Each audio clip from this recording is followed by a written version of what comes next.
Hey, what's up everybody? Welcome to the channel. Today we're going to be reviewing Chainsaw Man Volume 2. This covers chapters 8 through 16. So I guess every volume has about 8 chapters. This one has 8. I think Volume 1 had 7. So it's written by Tatsuki Fujimoto. I want to talk a little bit about this book. If you've seen my review, it'll be right here to Volume 1. That's a quick synopsis, just kind of giving you a vague idea of who the characters are and what the story's about. Very vague, no spoilers or anything. This one I want to kind of get a little more in depth as far as the story and so forth. Talk about it a little more. So I'm going to go ahead and do the overview or bird's eye view as some like to call it. And I'll flip through some of the pages and talk a little bit about specific scenes and so forth. Okay, so here this is the cover to Volume 2. This is one of the characters. Her name is Power. She's like a devil or whatever, a fiend. Here, this is with it's colored with markers. It's not my favorite, to be honest. The way the shading is in some areas, it's okay, but then you see the colors here and it makes it look, I don't know, though, it changes the art a little bit. I'm not the biggest fan of it. It's not terrible, but I think it could be better. Like, for example, back here, I really like the way the coloring is here. This is like a digital color, a lot more brighter. It really pops and it just fits the art style better, in my opinion.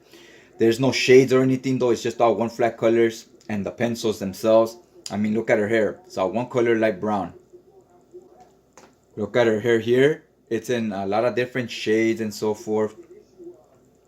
See, like it's like one type of brown, then another type, then another type. It's like 3 different shades of brown. So it just, it's all personal preference. We all have different opinions. We're all gonna have different tastes and so forth. So now let's talk a little bit about some of the story in here.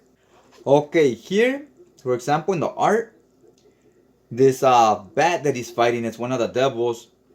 You see here in this panel, he shoots them straight to the buildings, right? So it's a big, powerful move. Knocks down half these buildings because of the force, right? How hard he threw them. See the buildings here breaking. It's very detailed and so forth. I really enjoy that. But up here, the panel before that, when he's throwing them, look at when he's flying towards the buildings. It almost looks like he's running towards you this way as opposed to looking like he's going that way, right? So that's a few issues I had with some of the art. Is the way it moves the action and the storytelling, it seemed off to me. So a few more panels with stuff like that. Now look at here, this awesome 2-page spread. Real detail, a lot of different shades of grays and blacks and so forth. See, when you have black and white art, you can do, it's not necessarily just black and white art. You have like 10 different shades of grays. So it can make it feel like it has a lot of different colors, right? So yeah, this is an awesome panel here. He's jumping and slicing this devil up. There's a pretty cool action fight scene, but the movement, the way everything moved around was not always so smooth like I just showed in the previous panel. Sometimes it felt a little off and a little clunky or awkward. Here we depower our main character, Denji. He loses an arm and his chainsaw doesn't come out all the way, so the chainsaws in his hands don't come out.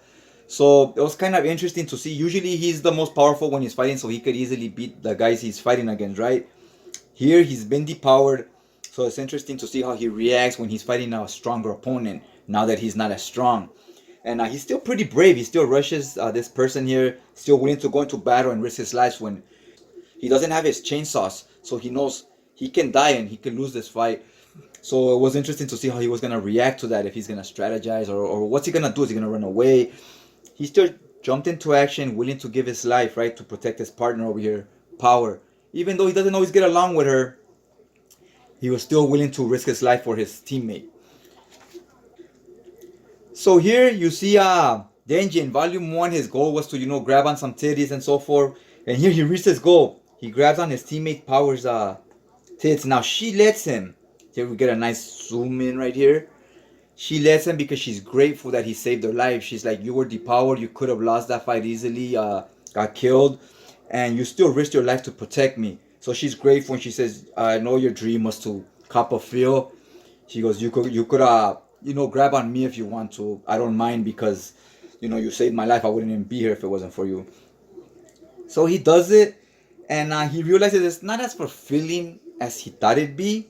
And you start getting some character growth. You develop the character a little bit. Now here in this issue he goes back and forth. like matures a little, then he goes backwards again. Then he matures a little and goes backwards again. So it's an ongoing thing. It's like a balancing act with him.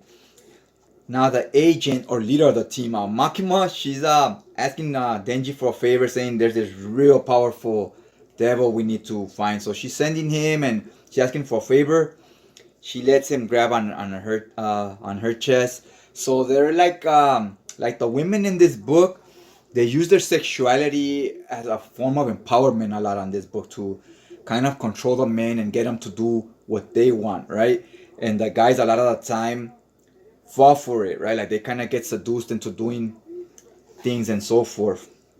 So that was kind of an ongoing trope so far, at least in this book. Although we get a lot of that ongoing jokes and so forth, there is some serious character moments, and this volume had a lot of character development. We get to know a little bit more of the backgrounds of these agents and so forth. For example, here this girl, she's talking about her partner Aki. She says, "Don't die, Aki." This is her partner Aki, and it shows when they met. They're at the cemetery. A lot of dead agents here, as you can see. Her teammate died. Aki's her new teammate right here. They're introducing them, and she says, "Are you useful or are you useless?" Well, I thought it was kind of like a very powerful statement. He's like, "What? Like, I think I'm useful." She goes, "Well, you better be, because if you're useless, you're not gonna live long in this type of work, right? Like, you don't know what you're doing. You're gonna get killed by these demons real quick." Is basically what she's getting at. So we get background on each character. We find out how each one, what were they doing before they got these jobs, and what was happening in their lives that led to them becoming devil hunters. So obvious, because not just anybody becomes a devil hunter. Like, why would you want to? It's such a dangerous job where every day your life is at risk.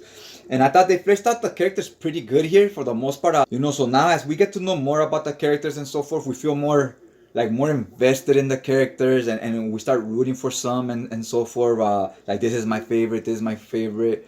They start separating from the pack, right, where they each their own thing. They're each getting their own vibe going, which I really enjoyed. And like I said, a lot of the guys here, they kind of make them out to me very simple minded, very simp, and they're just after groping girls and making out and stuff, and the dumb stuff they do when they're always offered that, like the girls are controlling the men in that way. Sometimes they start with the characters really like bottom of the barrel, so that we have a lot of room to grow, right? So maybe going forward, we'll see them evolve.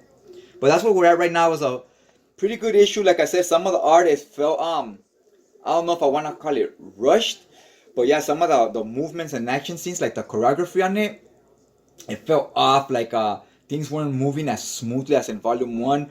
But all in all, it was still entertaining. And this one we had some action, but it was definitely more of talking about the characters. And then the monster they fight here is less of an action fight scene. It's more of a mental, psychological thriller aspect to it. I don't want to give too much away of what happens, but if you're looking for action, there's not a lot in this one. This one's more just getting to each character's psyche and how to fight this monster like mentally.